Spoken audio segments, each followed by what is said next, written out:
I always say to the agencies, push us to the edge, make us uncomfortable.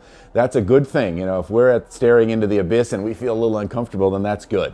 You know, if it's all in the same zone, that's not good. We need to be on the leading edge of the new frontier. We don't need to be following where it's going. We want to be out leading. The film we have that we've entered for awards here this year called Small World Machines. It was basically how we set up this unique kind of social experiment and dropped a machine in Lahore, Pakistan, and one in Delhi in India. And really what these machines communicated with each other, and really they facilitated people kind of sharing and coming together. You know, there was a lot of challenges to make that happen. First of all, we had to get the right technology. As people put their hand on the machine, you know, would communicate with someone else in the other country. And it was really, they kind of drew a peace sign, or they danced together, and when they did that, then they were rewarded with a Coca-Cola.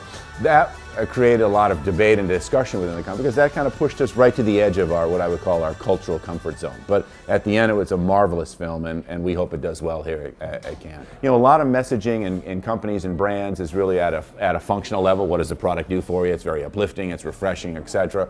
We then saw, you know, and there's the evolution into more emotional messaging, how you connect. We think another big and very rich area now is cultural leadership messaging. The company has a long legacy over decades of doing things that speak to cultural mores of the time, and kind of making sure that we stand out and have a point of view on things that may be happening. This India-Pakistan film was just the most recent example of that. Do you have an obligation as an iconic global marketer to take that cultural leadership position? I think so. I think we have an obligation, and I think everyone who attends this conference has an obligation when they have a brand to try to how you can make and do good things for the world, to communicate things, to get people excited about new things. You know, we're taking on an obligation now around the obesity challenge around the world, and we said, listen, we want to be part of the solution. We want to engage and turn on our marketing machine against more actively and proactively encouraging people to engage in more active, healthy lifestyles.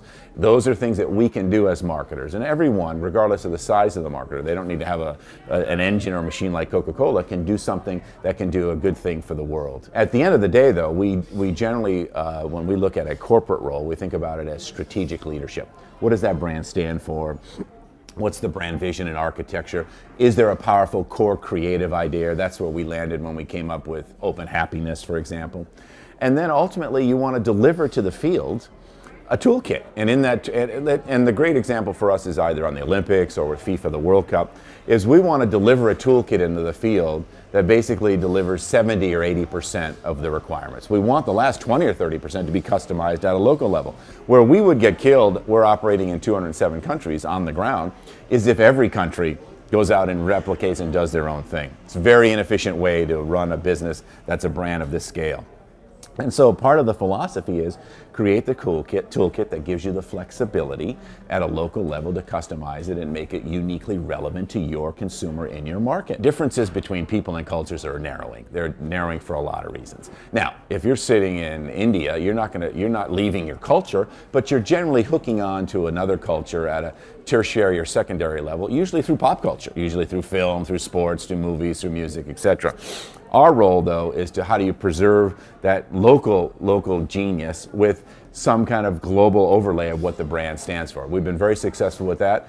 Coca-Cola is all about optimism, positivity, happiness. That's what we believe in, and that's what you see very consistently by us, driven all around the world on that particular brand.